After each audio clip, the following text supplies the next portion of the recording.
News ഡെസ്കിൽ നിന്ന് Anju S പാലൻ തുടരുന്നുണ്ട്.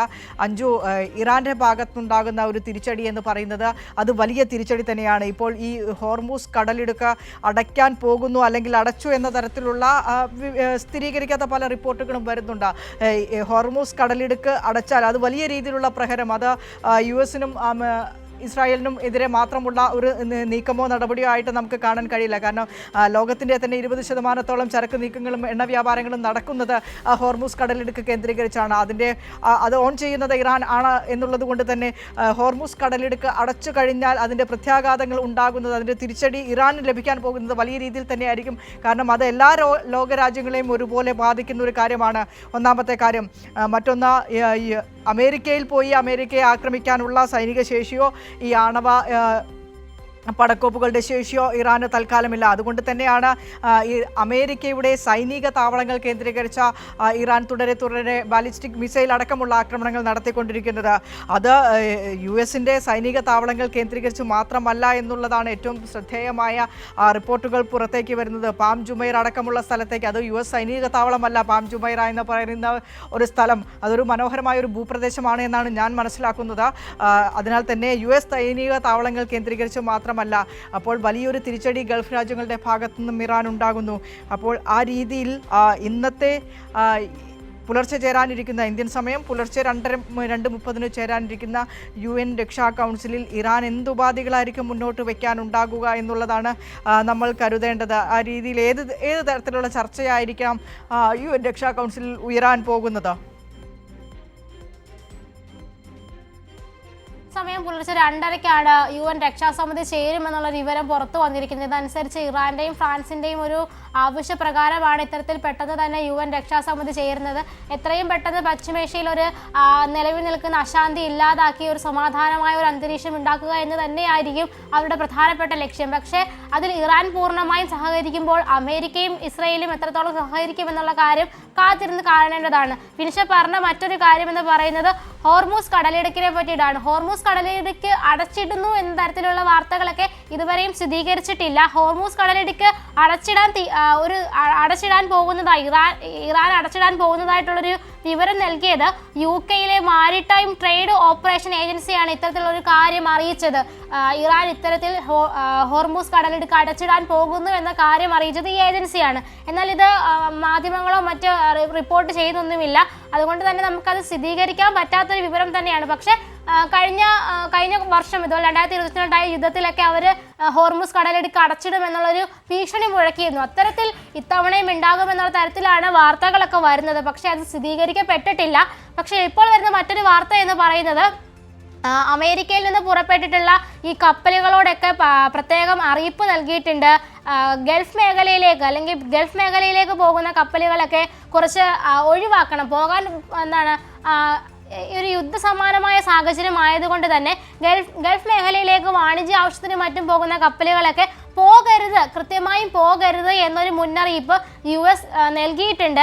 ഇത്തരത്തിൽ ഹോർമൂസ് കടലിടുക്ക്, ഗൾഫ് ഒമാൻ ഉൾക്കടൽ, അറേബ്യൻ കടൽ എന്നീ പ്രധാനപ്പെട്ട പാതയിലൂടെയുള്ള അമേരിക്കൻ ഫ്ലാഗ് വെച്ചിട്ടുള്ള കപ്പലുകളോ അല്ലെങ്കിൽ അമേരിക്കൻ ക്രൂ ഉള്ള കപ്പലുകളോ ഒന്നും യാത്ര ചെയ്യാൻ പാടില്ല, അല്ലെങ്കിൽ അത്തരത്തിലുള്ള യാത്രകൾ ഒഴിവാക്കണമെന്നുള്ള തരത്തിൽ അമേരിക്കയുടെ ഭാഗത്തു നിന്ന് ഒരു അറിയിപ്പ് നൽകിയിട്ടുണ്ട്. ഇത്തരത്തിൽ ഒരു വലിയ യുദ്ധത്തിലേക്ക് തന്നെ കടക്കുകയാണ്. ഇനി ഹോർമൂസ് കടലിലേക്ക് അടയ്ക്കുന്ന തരത്തിലുള്ള കാര്യങ്ങളൊന്നും വരുന്നില്ലെങ്കിൽ പോലും നാവികസേനയുമായി ബന്ധപ്പെട്ട് നൽകുന്ന ഒരു ഉറപ്പാണ് ഇത്തരത്തിൽ ഗൾഫ് മേഖലയിലേക്ക് അമേരിക്കയുടെ കപ്പലുകളൊന്നും നീങ്ങാൻ പാടില്ല എന്നുള്ളൊരു മുന്നറിയിപ്പ് ഇപ്പോൾ അമേരിക്ക നൽകിയിട്ടുണ്ട്. അതുമാത്രമല്ല, നേരത്തെ തന്നെ നെതന്യാഹുവിൻ്റെ ഓഫീസിൽ നിന്ന് പുറത്തുവിട്ട ഒരു ഫോട്ടോ ഉണ്ടായിരുന്നു. നെതന്യാഹു ഫോൺ വിളിക്കുന്ന ഒരു ഫോട്ടോ നേരത്തെ തന്നെ പുറത്തു വന്നിരുന്നു. ബെഞ്ചമിൻ നെതന്യാഹു ട്രംപിനെ വിളിച്ച് നിലവിലത്തെ സ്ഥിതിഗതികൾ എത്രത്തോളമാണ് അല്ലെങ്കിൽ എന്താണ് ഇവിടുത്തെ അവസ്ഥ എന്ന് പറയുന്ന തരത്തിലുള്ള ഒരു ഫോട്ടോ പുറത്തു വിട്ടിരുന്നു.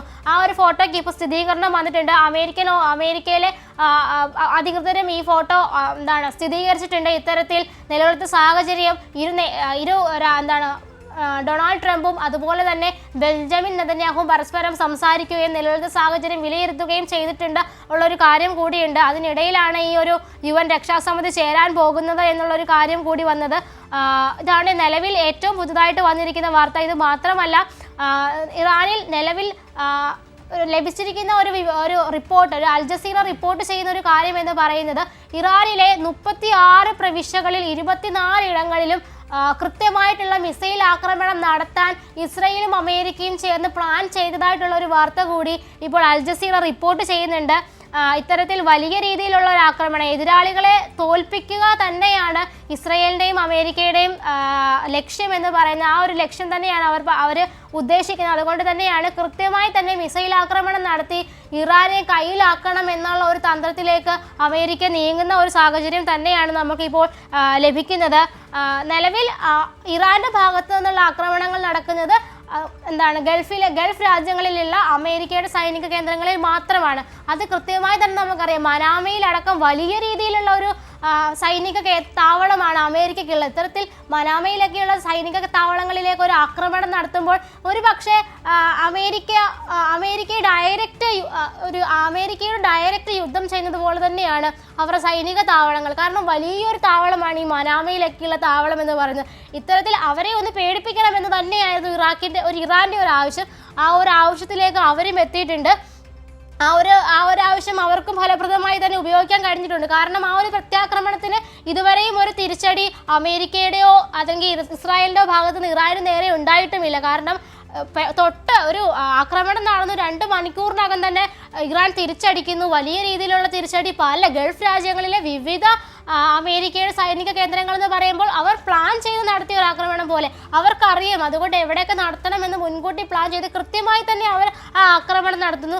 അതിൽ റിപ്പോർട്ട് ചെയ്യപ്പെട്ടിട്ടുള്ളതെന്ന് പറഞ്ഞാൽ ഒരു പാകിസ്ഥാൻ സ്വദേശി മരിച്ചിട്ടുണ്ട് എന്ന് മാത്രം, അത്തരത്തിലുള്ള ഒരു വാർത്ത മാത്രമാണ് ഒരു കാഷ്വാലിറ്റി എന്ന രീതിയിൽ റിപ്പോർട്ട് ചെയ്തിട്ടുള്ളത്. അല്ലാതെ കൃത്യമായി തന്നെ അവർ സൈനിക കേന്ദ്രത്തിൽ തന്നെയാണ് ഇറാൻ ആക്രമണം നടത്തിയത്.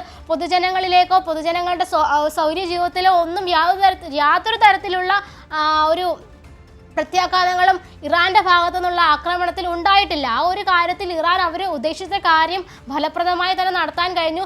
ഒരു പക്ഷേ ആ ഒരു കാര്യത്തിൽ അമേരിക്കയും ഇസ്രയേലും അടക്കം ഒരു ഞെട്ടിയിട്ടുണ്ടായിരിക്കാം. കാരണം ഇത്തരത്തിൽ ഇസ്രയേൽ ഒരു ആക്രമണം നടത്തുമ്പോൾ ഒരു പക്ഷേ ഇസ്രയേലിലേക്ക് തിരികെ ഒരു ആക്രമണം നടത്തുമെന്നുള്ള കാര്യമായിരിക്കും അമേരിക്ക അടക്കം ചിന്തിച്ചിട്ടുണ്ട ഒരു കാര്യം. പക്ഷേ പെട്ടെന്ന് ഇത്തരത്തിലുള്ള ഒരു തിരിച്ചടിയാണ് ഇവർക്ക് ലഭിച്ചത്. ആ തിരിച്ചടിയിൽ അമേരിക്കയും ഇസ്രയേലും ഒന്ന് പകച്ചു നിന്നിട്ട് തന്നെയുണ്ട്. ഇനി എന്താണ് നടക്കാൻ പോകുന്നത് എന്നുള്ള കാര്യം ഒരു പക്ഷേ UN രക്ഷാസമിതി ചെയ്യുന്നത് കൊണ്ട് തന്നെ ആയിരിക്കും ഇപ്പോൾ ഈ പ്രത്യാക്രമണങ്ങളൊക്കെ ഒന്ന് തണുത്തിട്ടുണ്ട്. നിലവിലത്തെ സാഹചര്യത്തിൽ വലിയ രീതിയിലുള്ള ആക്രമണങ്ങളോ അല്ലെങ്കിൽ മിസൈൽ ആക്രമണങ്ങളോ ഒന്നും ഡ്രോൺ ആക്രമണങ്ങളോ ഒന്നും റിപ്പോർട്ട് ചെയ്യുന്നില്ല. നിലവിൽ പശ്ചിമേഷ്യയിൽ പുതിയ രീതിയിലുള്ള ആക്രമണങ്ങളൊന്നുമില്ല. എന്നാൽ ഒരു ഒരു അന്തരീക്ഷത്തിലേക്ക് വന്നിട്ടുണ്ടോ എന്ന് ചോദിച്ചാൽ അങ്ങനെ നമുക്ക് പറയാനും കഴിയില്ല. വിനിഷ, ശരി. അഞ്ജു എസ് പാലനാണ് വിശദാംശങ്ങൾ ന്യൂസ് ഡെസ്കിൽ നിന്ന് നൽകിക്കൊണ്ടിരിക്കുന്നത്. ഏതായാലും ഞാൻ നമ്മുടെ യൂട്യൂബ് കമൻസിലൂടെ ഒന്ന് പോവുകയായിരുന്നു. അതിലൊരു പ്രേക്ഷകൻ്റെ ഭാഗത്ത് നിന്ന് അത്തരത്തിലൊരു കമൻറ്റ് കണ്ടു. കാരണം ഈ ഒരു യുദ്ധം സമാധാനത്തിലേക്ക് പോയി കഴിഞ്ഞാൽ മലയാളത്തിലുള്ള മാധ്യമങ്ങൾക്കായിരിക്കും ഏറ്റവും വലിയ ബുദ്ധിമുട്ട് എന്നൊരു കമൻറ്റ് ഞാൻ കണ്ടു. അത് എടുത്ത് പറയാനുണ്ടായിരുന്ന ഒരു സാഹചര്യം എന്ന് പറയുന്നത്, പ്രിയപ്പെട്ട സഹോദര, യുദ്ധം നടക്കുന്നത് ഇറാനിലും അമേരിക്കയുടെ സൈനിക താവളത്തിലുമാണ് എന്ന് കരുതി നമുക്കിവിടെ കയ്യും കെട്ടി നോക്കി നിൽക്കാനാകില്ല. അമേരിക്കയുടെ സൈനിക താവളങ്ങളിലേക്ക് ഇറാൻ നടത്തുന്ന പ്രത്യാക്രമണങ്ങൾ ഉൾക്കൊള്ളുന്നത് ഗൾഫ് രാജ്യങ്ങളിലാണ്. ഈ ഗൾഫ് രാജ്യങ്ങളിൽ ഉള്ളതിൽ 30 ലക്ഷത്തിലധികം ഉള്ളത് നമ്മുടെ മലയാളികളാണ്. ഈ നമ്മുടെ മലയാളികൾ എന്ന് പറയുന്നത് കേരളത്തിൻ്റെ സമ്പദ് വ്യവസ്ഥയുടെ നട്ടെല്ലായ മനുഷ്യന്മാരാണ്. ആ മനുഷ്യന്മാരുടെ വീടുകൾ നിൽക്കുന്നത്, ആ മനുഷ്യന്മാരുടെ പ്രിയപ്പെട്ടവർ നിൽക്കുന്നത് നമ്മളുടെ ഇടയിലാണ്, നമ്മുടെ വീടുകളിലാണ്. അതുകൊണ്ടാണ് മലയാള മാധ്യമങ്ങൾ ഇടതടവില്ലാതെ ഇടവേളകളില്ലാതെ ഈ വിഷയം തന്നെ ചർച്ച ചെയ്തുകൊണ്ടിരിക്കുന്നത്. കാരണം അത് നമ്മൾ ഉത്തരവാദിത്തമാണ്.